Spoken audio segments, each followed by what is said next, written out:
Fala, meu querido e minha querida, tudo bem com vocês? Espero que sim. Professor Johan aqui, para bem entender vocês, não é mesmo? Gente, eu já havia conversado com vocês em sala, eu estou disponibilizando alguns exercícios aqui para suplementares, né, para a gente estar trabalhando além, extra-saula, alguns exercícios que eu separei para fazer nesse vídeo para vocês, ainda seguindo naquela toada de história contemporânea, pensando no vestibular da UEL, tá?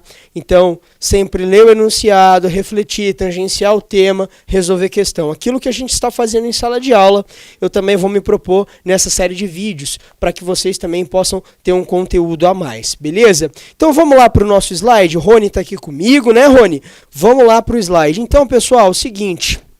Olha só, vamos fazer alguns exercícios aí, primeiro sobre a Grande Guerra, não é? A gente já tangenciou, já fez alguns exercícios em sala, a gente vai fazer aqui alguns também, tá?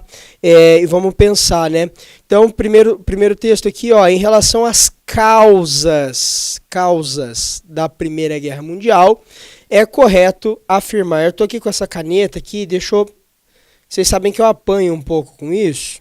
Caneta, vou selecionar aqui. Então, quando a gente pensa, vocês viram minha letra? No quadro ela é ruim. Então, imagina como que ela é, né, aqui na caneta digital. Então, as causas da Primeira Guerra, eu sempre devo lembrar, né, ali do imperialismo. Por que o imperialismo é uma das causas da Primeira Guerra Mundial? A briga entre as nações europeias industrializadas por o que a gente chama de espaço vital, né? Matéria-prima, mercado consumidor. Então, a questão do imperialismo, né? Eu tenho o declínio, né, de alguns impérios, né? Então o Império Turco-Otomano está caindo, o Império Austro-Húngaro também, e com isso a briga ali por regiões, por domínios. A unificação tardia da Itália e da Alemanha, né? A gente poderia citar ali a questão balcânica, a disputa geopolítica pela região dos Balcãs entre Império Austro-Húngaro e Rússia, e nessa toada a gente também poderia citar a questão marroquina, o Marrocos no norte da África, né? E uma disputa ali, de um lado a Alemanha, de outro lado a França. Então são capítulos, né, que estão relacionados ali ao que a gente vai chamar de contexto pré-Primeira Guerra Mundial, né? Então a gente pode pensar nesses elementos também, né, quando a gente fala em causas ali da Primeira Guerra Mundial, né? Mas também, além disso, foi aqui, passei sem querer, a gente deve citar, né, enfim, as crises econômicas que acontecem antes. A gente sempre pensa na crise de 29, né? A gente tem toda uma dinâmica de crises econômicas no século XIX, né, que também fazem parte dessa dinâmica pré-Primeira Guerra Mundial. O nacionalismo exacerbado também é um elemento presente, né, nesse contexto de pré-Primeira Guerra Mundial. Então a gente poderia trabalhar várias causas, né? Assim, a gente poderia trabalhar vários contextos. A Europa, nesse pré-Primeira Guerra Mundial, vivia um momento de florescimento da ciência, pense a psicanálise, né?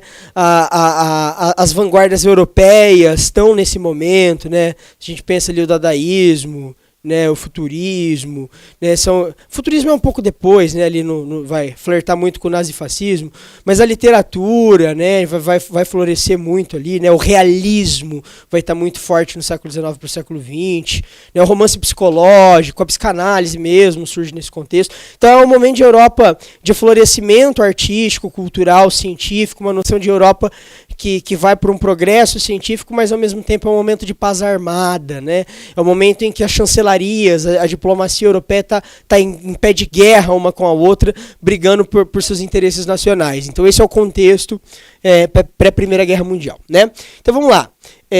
Vamos voltar aqui ao enunciado. Em relação às causas da Primeira Guerra Mundial, é correto afirmar que, de baixo para cima, o desequilíbrio entre a produção e o consumo incentivou a conquista de novos mercados produtores de matéria-prima e consumidores de bens de produção, reativando as rivalidades entre países europeus e os da América do Norte. Então, na verdade, qual que é o erro aqui dessa questão? A América do Norte, né? Então os Estados Unidos, ele a princípio está fora, né? Quando a gente pensa na Primeira Guerra Mundial, pouca participação norte-americana, né? Então, os interesses ali, eles eram mais relacionados nas potências centrais, na Europa, né? Os Estados Unidos vai ter um problema na costa pacífica ali com o Japão, né? No contexto de Segunda Guerra Mundial. A gente está falando de Primeira Guerra Mundial. Então ali não tem uma rivalidade entre a América do Norte e as nações europeias. Então eu posso, em certa medida, excluir essa aqui. Que me leva à alternativa D. O expansionismo na Áustria, a invasão da Polônia por tropas alemãs, assustaram a Inglaterra e a França, que reagiram contra a agressão declarando guerra ao inimigo. Rony-san, essa alternativa estaria certa se se tratasse de Segunda Guerra Mundial, né, que é o que vai acontecer. A Alemanha vai atacar a Polônia e aí a gente vai ter o início da guerra, tá bom? Mas isso é um contexto de Segunda Guerra Mundial. Eu estou falando de primeira, então eu posso eliminar essa questão. O sucesso da política de apaziguamento e do sistema de aliança equilibrou o sistema de forças entre as nações europeias, acirrando as lutas de conquista das colônias da África e da Ásia. Olha só que interessante. O sucesso da política de apaziguamento, então, teve sucesso na política de apaziguar. E o sucesso do sistema de aliança equilibrou o sistema de força entre as nações europeias. Se equilibrou, acirrou a luta. Tá estranha essa questão, não é? Se equilibrou, não vai acirrar. Se acirrar, não vai equilibrar. Então, deixa de lado. Vamos para outra. A desigualdade de desenvolvimento das nações capitalistas europeias acentuou a rivalidade imperialista. A disputa colonial marcada por um nacionalismo agressivo e pela corrida armamentista expandiu os pontos de atrito entre as potências. A desigualdade de desenvolvimento das nações capitalistas europeias acentuou a rivalidade imperialista. Interessante. A disputa colonial marcada por um nacionalismo agressivo e pela corrida armamentista expandiu os pontos de atrito entre as potências. Essa aqui tá boa, né? Eu esqueci de riscar a C, né? A gente riscou a C aqui, né? Que ela não fazia sentido. E aí vamos para A agora. Vamos ver o que a A nos diz. A incapacidade dos Estados liberais em solucionar a crise do século XIX colocou em xeque toda a estrutura do sistema capitalista. A instabilidade política e social das nações europeias impulsionou as disputas colonialistas e o conflito entre as potências. Então vamos ver as duas com calma e vamos ver qual que é a certa. A desigualdade de desenvolvimento das nações capitalistas europeias acentuou a rivalidade imperialista. A disputa colonial marcada por um nacionalismo agressivo e pela corrida armamentista expandiu os pontos de atrito. Essa aqui é a correta. Por que eu tenho uma desigualdade de desenvolvimento das nações capitalistas? Lembrando que a gente vai ter as unificações tardias, né? Então nós teremos nações europeias que estarão descontentes com a sua porção colonial. Exemplo, Itália e Alemanha, não é mesmo? Então, isso aí vai ascender, vai florescer ali a rivalidade entre essas duas potências, né? A incapacidade dos estados liberais em solucionar a crise econômica no século XIX. A gente vai ter uma crise econômica no século XIX, mas essa incapacidade dos estados liberais, ela vai ser colocada em xeque quando?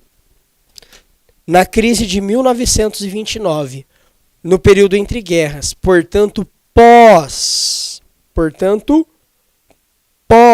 Primeira Guerra Mundial. Em um momento, tá, em que vai se aparecer a solução do tal do keynesianismo para a economia, que é a intervenção do Estado, né, mas sem deixar de adotar medidas liberais. Então, essa intervenção do Estado que vai acontecer, por exemplo, nos Estados Unidos, né? Vamos construir estradas para contratar pessoas, né? Essa noção, e para movimentar a economia, ela surge... Ops! Espera aí que eu tirei aqui do lugar, gente. Aqui, foi, desculpa. Ela vai surgir, né? Lá em 1929. Então a gente vai ficar com a B, tá bom? A desigualdade do desenvolvimento das nações capitalistas. Desigualdade no sentido de que nem todas tinham uma porção territorial para explorar. Acentuou sim a rivalidade imperialista, Alemanha e Itália há de exemplo. E a disputa colonial marcada por um nacionalismo agressivo ocorreu, e pela corrida armamentista. expandir os pontos de atrito entre as potências. É essa ideia de uma Belle Époque, né, pelo prisma cultural, mas ao mesmo tempo essa corrida armamentista, essa briga de chancelarias. Então a gente vai ficar com a alternativa B de Brasil, Rony, B de bola, e segue o baile. Vamos para a questão 2 aqui, ó. Que é um textão, né? Ali, a força da tradição, a persistência do ancien régime, São Paulo, Companhia das Letras, 87, página 3 a 14. Vou ler o texto para vocês. Olha só, a Grande Guerra de 14 foi uma consequência da remobilização contemporânea dos anciões regimes da Europa. Embora perdendo terreno para as forças do capitalismo industrial, as forças da antiga ordem ainda estavam suficientemente dispostas e poderosas para resistir e retardar o curso da história. Se necessário recorrer à violência, A Grande Guerra foi antes a expressão da decadência e queda da antiga ordem, lutando para prolongar a sua vida, que de explosivo crescimento do capitalismo industrial, resolvido a impor a sua primazia. Por toda a Europa, a partir de 1917, as pressões de uma guerra prolongada afinal abalaram e romperam os alicerces da velha ordem trincheirada, que havia sido sua incubadora. Mesmo assim, à exceção da Rússia, onde se desmoronou o antigo regime mais obstinado e tradicional após 1819, está falando do quê? Da guerra civil, né, gente? Da Revolução Russa, que tira, né, os monarquistas lá em 17. As forças de permanência, que são essas forças de permanência? A velha ordem, o antigo regime, né, que começa a decair em 1789, Revolução Francesa. Olha só que texto forte. As forças de permanência se recobraram o suficiente para agravar a crise geral da Europa, promover o fascismo e contribuir para a retomada da Guerra Total em 39, né? Tá. De acordo com o texto, é correto afirmar que, porque quando a gente sempre pensa em Primeira Guerra Mundial, a gente sempre foca nos fatores econômicos, né? Mas a gente tem que ver esse contexto de Primeira Guerra Mundial como um momento de desmoronamento do antigo regime, né? De tentativa de manutenção também desse antigo regime. Ao mesmo tempo, ops, caiu a caneta aqui, gente, vou fazer uma pausa rapidão para levantar aqui, Rony, ó. Voltei. Não vamos precisar gravar de novo, Rony, porque é pro pessoal do cursinho, né, meu? Vocês já estão acostumados com o meu jeito aí. Então vamos lá, né? Então quando a gente pensa em Primeira Guerra Mundial, né, a gente não tem que pensar só aquele aspecto econômico, né? O imperialismo, né? As disputas coloniais, mas é um momento também de transformações, de queda do antigo regime ainda. Se a gente parar para pensar, ó, 1917, cai ainda um absolutismo ao modelo russo ortodoxo. É o momento de ascensão do nazismo e do fascismo, de republicanismo. Então todos esses elementos, eles estão ali a permear esse momento de início do século XX. Então, de acordo com o texto, é correto afirmar que a Primeira Guerra Mundial teria sido resultado de conflitos entre forças da antiga ordem feudal e as da nova ordem socialista, especialmente depois do triunfo da Revolução Russa. Nada a ver, né? Embora cita aí, né, a queda do regime do czarismo e tudo mais, a Primeira Guerra Mundial não é consequência só disso. Resultou do confronto entre forças de permanência e forças de mudança, isto é, de escravismo decadente e do capitalismo em ascensão. Escravismo? Não, nesse contexto, escravismo substituído pelo capitalismo, nada a ver, né? Inclusive, escravismo, às vezes, ele coexiste com o capitalismo. É o caso da escravidão moderna. Então, elimina. Ficamos aqui com a C por hora, né? Vamos lá, questão C. Foi consequência do triunfo da indústria sobre a manufatura, o que provocou uma concorrência em nível mundial, levando ao choque das potências capitalistas e imperialistas. Foi produto de um momento histórico específico, que as mudanças se processavam muito mais lento do que faz crer historiadores que tratam a guerra como resultado do imperialismo. Legal essa aqui. Engredou o nazifascismo, pois a burguesia europeia, tendo apoiado os comunistas russos, criou o terreno propício ao surgimento e expansão dos regimes totalitários no final do século XX. Nada a ver, né? Então aqui, olha, gente, é um produto, essa Primeira Guerra Mundial, ela é algo mais complexo. Ela é um produto do momento histórico em que as mudanças processavam mais lentas, né? Essa transição do antigo regime, coisa e tal. mais lentamente do que faz crer muitas vezes os historiadores, que tratam só como uma disputa imperialista, né? Então a gente ficaria aqui com a alternativa D, né, que se encaixa dentro desse texto bonito aí, né, da historiadora que a gente leu há pouco, tá? Vamos para mais uma questão aqui. Muitos historiadores consideram a Primeira Guerra Mundial como fator de peso na crise das sociedades liberais contemporâneas. Tá bom, uma afirmação. Então, a Primeira Guerra está relacionada à crise de sociedades liberais contemporâneas. Assinale a opção que contém argumentos todos corretos a favor de tal opinião. Derrotada na Primeira Guerra Mundial, as grandes potências liberais foram, por tal razão, impotentes para conter a seguir o desafio comunista e o fascismo. Errado, né? As potências liberais vencem a Primeira Guerra Mundial. Basta pensar França e Inglaterra. Eu vou eliminar essa aqui. D. A guerra transformou estados antes liberais em gestores de uma economia militarizada que utilizou de novo o trabalho servil para a confecção de armas e munições, em flagrante desrespeito às liberdades individuais. Errado, tá? Né, a gente não vai ter o retorno da servidão aqui. Durante a guerra, foi preciso instaurar regimes autoritários e ditatoriais em países antes liberais como França e Inglaterra, em um prenúncio do fascismo ainda por vir. Em nenhum momento foi feita a substituição de regimes liberais por ditaduras em França ou Inglaterra. Posso eliminar essa questão. B.